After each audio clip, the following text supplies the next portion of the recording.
If it wasn't obvious already, it should be now. We live in a much more dangerous world, with Israeli forces poised to strike in Gaza in an entirely justified but exceedingly perilous bid to remove the Hamas leadership dedicated to killing Jews and destroying Israel.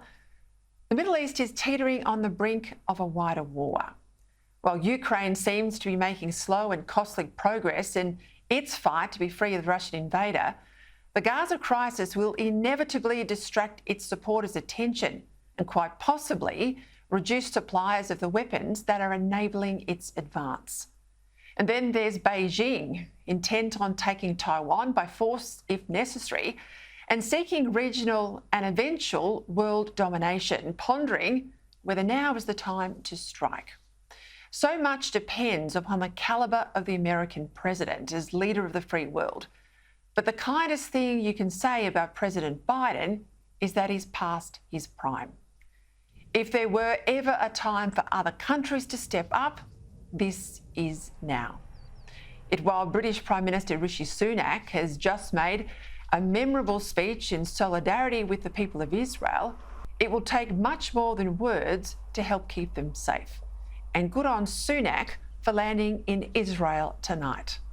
Here in Australia, though, a significant part of the Labor Party can't decide whose side they're on, the government and the people of Israel, or on the side of Hamas, on account of the civilian casualties inevitable in hunting down terrorists who use human shields.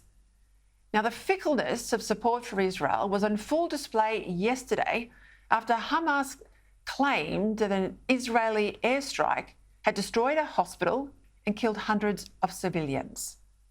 It was always clear that Israel never deliberately targets civilians, unlike Hamas, which does so routinely. Even prepared to use their own people if they can cause carnage and blame it on Israel. Now, it's pretty conclusively clear that it was a defective Hamas or Islamic Jihad rocket that damaged the hospital. But that didn't stop several Middle East leaders pulling out of meetings with Biden, and it certainly hasn't stopped the anti-Israel bile from the Greens and some Labor MPs. The Israeli military has already changed their story, firstly saying that, then saying it was Islamic Jihad, and that's been denied by Islamic Jihad. Civilian casualties is what happens when there is an unlawful invasion of 2.2 million civilians forced into such a small area. I feel very strongly that Palestinians are being collectively punished here for Hamas's barbarism. The people of Gaza cannot be collateral damage. There is no justification whatsoever under any rules of war or anything that will allow a civilian population to square off against an army. But I would say, and I would urge Israel to abide by international laws on the rules of engagement. They are there for a reason. But it's telling too, as someone involved in setting up leader-to-leader calls in the past, that Anthony Albanese is yet to speak with Prime Minister Netanyahu. Now, we're told our PM has put in a request. It certainly didn't happen early on, but I suspect Labor's lukewarm support of Israel, even in the face of those atrocities committed by Hamas, is playing into how we are perceived overseas. Forget the voice referendum damaging us. Most countries would see our refusal to put race into our constitution as a good thing.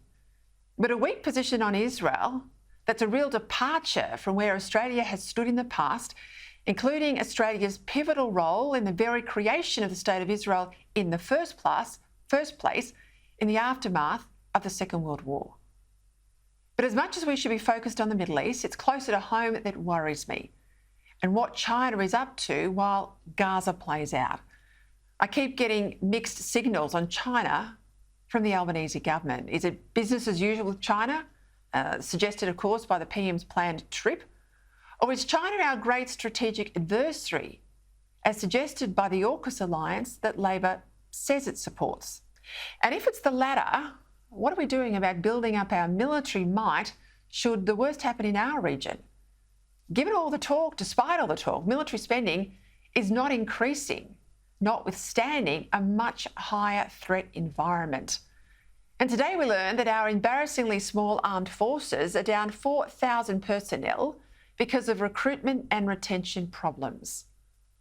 With the government still seemingly obsessed with race relations and dividing Australians, with a treaty between ourselves, despite that comprehensive result on the weekend, when will the Prime Minister stop his fixation with issues that matter in his inner city Sydney seat and start focusing instead on where the rest of the country is at?